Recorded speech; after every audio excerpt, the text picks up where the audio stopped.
Hey everybody, I'm going to show you a quick tip today on how you can use LFO tool to your advantage when it comes to transition effects, acids, anything that is getting in the way of the next section. So in this case, we've got this lovely vocal that a client sent me, but as you can see, bar 33 is here and it's all bleeding over, and it's basically making the clash, sorry, the clash, it's making the crash really quiet. Now the crash is mixed nicely through the rest of the track, so what that shows me is that if I can't hear the crash, well, the vocals are too loud.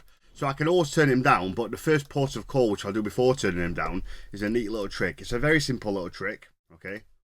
Let me just play it first.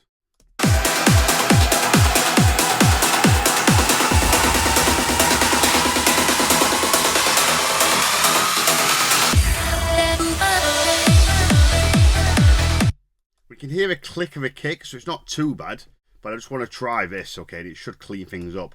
So what we're going to do is put the LFO tool on. Make sure that if you've got lots of processing, that you put it second to last, or put it last. If you've got a compressor, you can keep the compressor last. Other than that, don't put it on a bus channel if you're using one, because we're only trying to attenuate this one sound. And all we're going to do is get the LFO point, find where bar 33 is. I like to use the marquee tool in Logic. Something like this.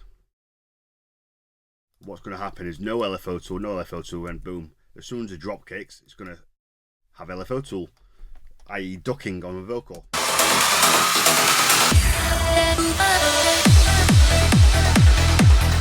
So you can hear it makes a massive difference, but it's obviously too crazy, so try and find a happy medium.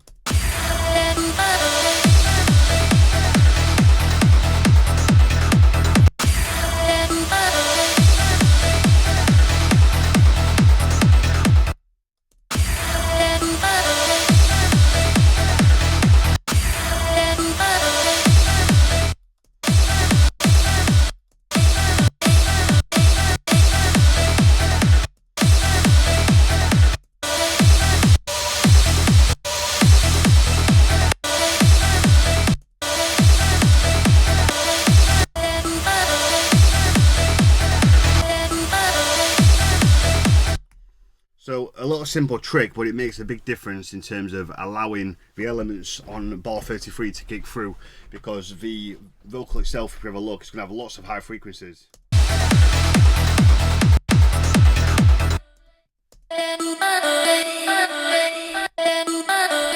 All these high frequencies, what's going to happen is they're going to clash with the crash, which also has lots of high frequencies.